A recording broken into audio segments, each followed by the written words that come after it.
Hello, ನೀವ್ ನೋಡ್ತಾ ಇದ್ರ one India Kannada YouTube channel. ನಾನು ರಶ್ಮಿ.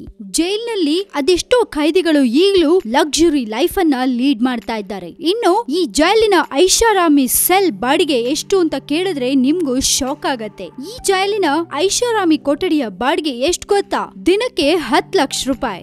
ಎಸ್, ಆರ್ಥರ್ ರೋಡ್ ಜೈಲ್ನಲ್ಲಿ ಖೈದಿಗಳ ವಿಲಾಸಿ ಜೀವನಕ್ಕಾಗಿ ಪ್ರತ್ಯೇಕ ಬರಾಕ್ಗಳನ್ನ ನಿರ್ಮಿಸಲಾಗಿದೆ. ಇಲ್ಲಿ ಭ್ರಷ್ಟಾಚಾರ ನಡೀತಿದೆ ಅನ್ನೋದು ಖೈದಿಯೊಬ್ಬನ ವಾದ. ಮುಂಬೈನ ಅತಿ ಹಳೆಯ ಜೈಲು ಎಂದೆನಿಸಿರುವ ಆರ್ಥರ್ ರೋಡ್ ಜೈಲ್ನಲ್ಲಿ ಪೊಲೀಸರು ಖೈದಿಗಳಿಗೆ ಲಕ್ಸುರಿ ಲೈಫ್ ಅನ್ನ ನಡೆಸಲು ಬೇಕಾದ ಸೌಕರ್ಯಗಳನ್ನ ನೀಡ್ತಾರಲ್ಲದೆ ಈ ಸೌಕರ್ಯಗಳಿಗಾಗಿ ತಿಂಗಳಿಗೆ 5 ಲಕ್ಷ ರೂಪಾಯಿ ಹಣ ದೋಚ್ತಾ ಇದ್ದಾರೆ. ಹಾಗೆ ಇದರ ವಿರುದ್ಧ ವಿಲಾಸ್ ಭಾರತಿ ಎಂಬ ಭೂಗತ ಪಾತಕಿ ಬಾಂಬೆ ಹೈಕೋರ್ಟ್ಗೆ ದೂರು ಕೂಡ ಸಲ್ಲಿಸಿದ್ದಾನೆ. ಈ ವಿಲಾಸ್ ಭಾರತಿ ಕುಖ್ಯಾತ ಭೂಗತ ಪಾತಕಿ ಛೋಟಾ ರಾಜನ್ನ ಗುಂಪಿನವನು. ಸುಲಿಗೆ ಹಾಗೂ ಕೊಲೆ ಪ್ರಕರಣಗಳಲ್ಲಿ ಬಂಧಿತನಾಗಿ ವಿಚಾರಣೆ ಎದುರಿಸ್ತಾ ಇದ್ದಾನೆ. ಈತ ಹೇಳೋದೇನೆಂದ್ರೆ ಆರ್ಥರ್ ರೋಡ್ ಜೈಲ್ನಲ್ಲಿ ಖೈದಿಗಳ ಲಕ್ಸುರಿ ಲೈಫ್ಗೆ ಪ್ರತ್ಯೇಕ ಬರಾಕ್ಗಳನ್ನ ನಿರ್ಮಿಸಲಾಗಿದೆ. ಇವು ಮೊಟ್ಟೆ ಆಕಾರದಲ್ಲಿರೋದ್ರಿಂದ ಇವಕ್ಕೆ ಅಂಡಾ ಸೆಲ್ ಅಂತ ಕರೀತಾರೆ. ಈ ಸೆಲ್ಗಳಿಗೆ ಭಾರಿ ಭದ್ರತೆ ಇರುವುದರ ಜೊತೆಗೆ ಲಕ್ಸುರಿ ಲೈಫ್ಗೆ ಏನ್ ಬೇಕೋ ಅದೆಲ್ಲವನ್ನ ನಿಗದಿಗೊಳಿಸಲಾಗಿದೆ. ಫಾರ್ ಎಕ್ಸಾಂಪಲ್, ಇಲ್ಲಿ ಮಾಸಿಕವಾಗಿ 2 ಲಕ್ಷ, 5 ಲಕ್ಷ ಹಾಗೆ 10 ಲಕ್ಷ ರೂಪಾಯಿ ಬಾಡಿಗೆಗೆ 3 ರೀತಿಯ ಸೆಲ್ಗಳನ್ನ ಕೊಡ್ಲಾಗತ್ತೆ. ಇವುಗಳಲ್ಲಿ ಖೈದಿಗಳು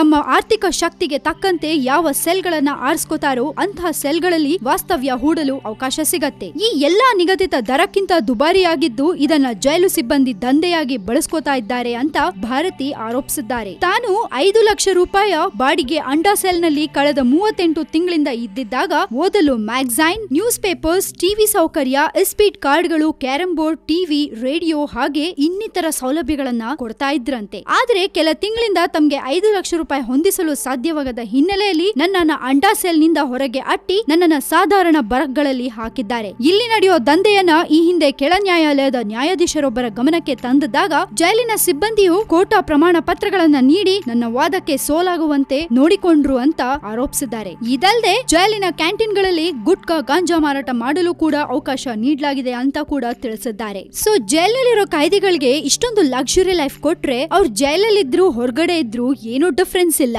ಹೀಗೆ ಇದೇ ತರ ಅದೆಷ್ಟೋ ಜೈಲ್ಗಳಲ್ಲಿ ಈ ತರ ದಂಧೆಗಳು ನಡೀತಾನೆ ಇರತ್ವೆ. ಇದಕ್ಕೆ ಮುಕ್ತಿ ಯಾವಾಗ? ಹಾಗೆ ಕ್ರಿಮಿನಲ್ ಗಳನ್ನ ಮಟ್ಟ ಹಾಕೋಕೋಸ್ಕರ ಜೈಲ್ಗೆ ಹಾಕಿದ್ರೆ ಅಲ್ಲಿ ಅವರನ್ನ ಪೋಷಿಸಿ ಬೆಳೆಸ್ತಾ ಇದ್ದಾರೆ ಜೈಲಿನ ಅಧಿಕಾರಿಗಳು. ಇದರಿಂದ ನಮ್ ದೇಶ ಉದ್ಧಾರ ಆಗತ್ತಾ? ನಿಜಕ್ಕೂ ಗೊತ್ತಿಲ್ಲ. ಇದ್ರ ಬಗ್ಗೆ ನಿಮ್ಗೇನಾದ್ರೂ ಹೇಳ್ಬೇಕು ಅಂತ ಅನ್ಸಿದ್ರೆ ಧಾರಾಳವಾಗಿ ನಿಮ್ಮ ಒಪಿನಿಯನ್ಸ್ ಅನ್ನ ನಮ್ ಜೊತೆ ಶೇರ್ ಮಾಡ್ಕೊಳ್ಳಿ. ಹಾಗೆ ಮತ್ತಷ್ಟು ಸುದ್ದಿಗಳಿಗೆ ನೀವು ಸಬ್ಸ್ಕ್ರೈಬ್ ಮಾಡಿ ನಮ್ಮ one India Kannada YouTube channel. And ಈ ನಮ್ಮ ವಿಡಿಯೋ ನಿಮ್ಗೆ ಇಷ್ಟ ಆಗಿದ್ರೆ ದಯವಿಟ್ಟು ಲೈಕ್ ಮಾಡಿ, ಶೇರ್ ಮಾಡಿ.